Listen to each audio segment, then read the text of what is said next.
Hi everyone, welcome back to another session on Databricks. This session is very small one. Just want to explain about credential pass-through in Databricks. Before Unity Catalog, we were using credential pass-through to access the data lake Gen 2 or even Gen 1.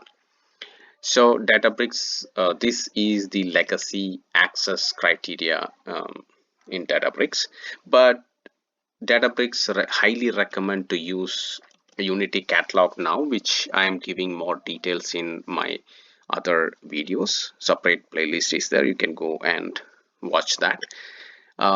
This, in case if your organization doesn't want to go with Unity Catalog, this will be your go-to method in case if you want to easily give access to the user, right?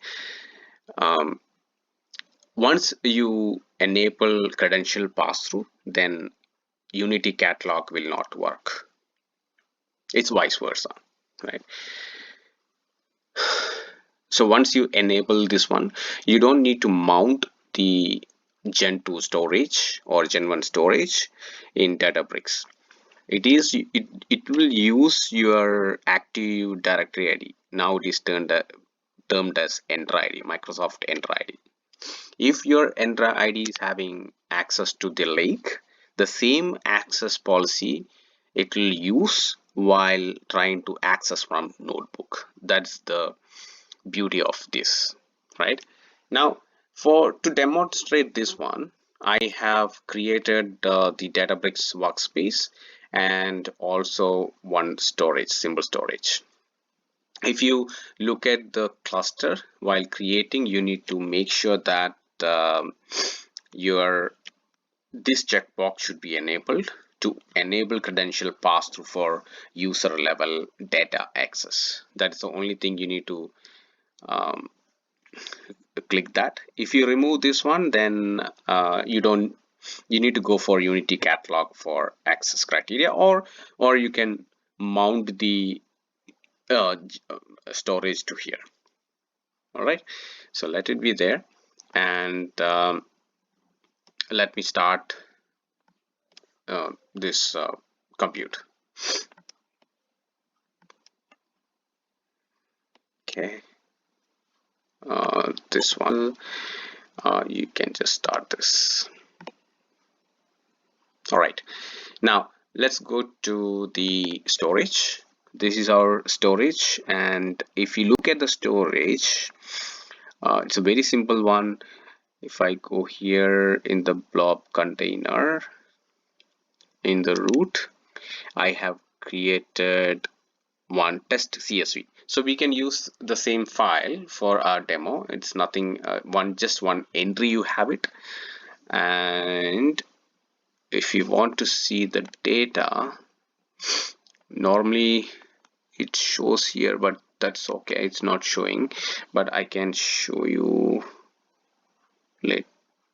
Okay, that's fine.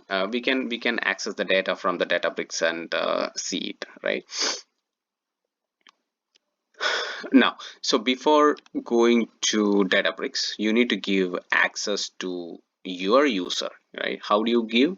On the left hand side, you have access control. Click on that, and you can add the role.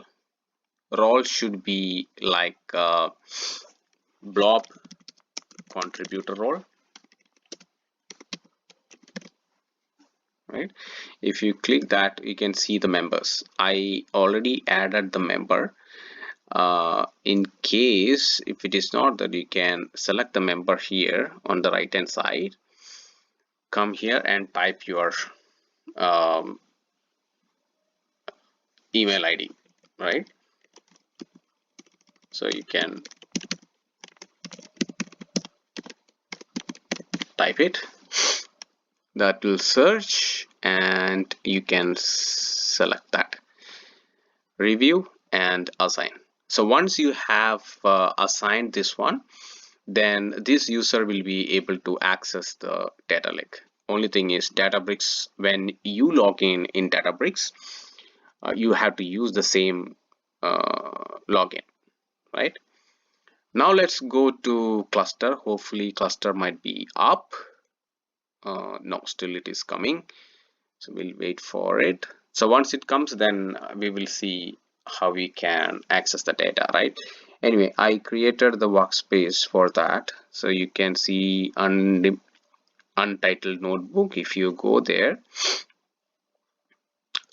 here you can see it's a simple statement that you can execute. You don't need to really mount it, as I told you before, right? You just have to directly access the file like this.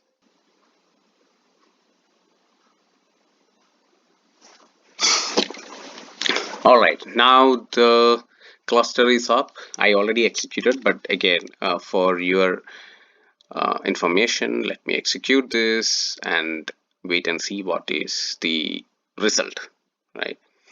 If you want, you can say enter equal to true.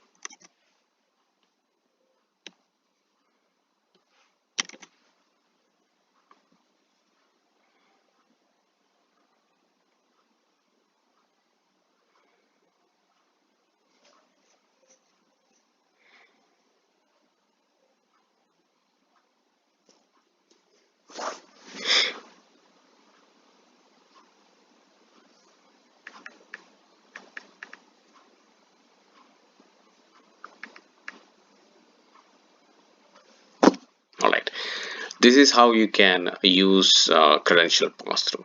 So this is a small session. I believe this is useful for you in your organization if you are not using Unity Catalog.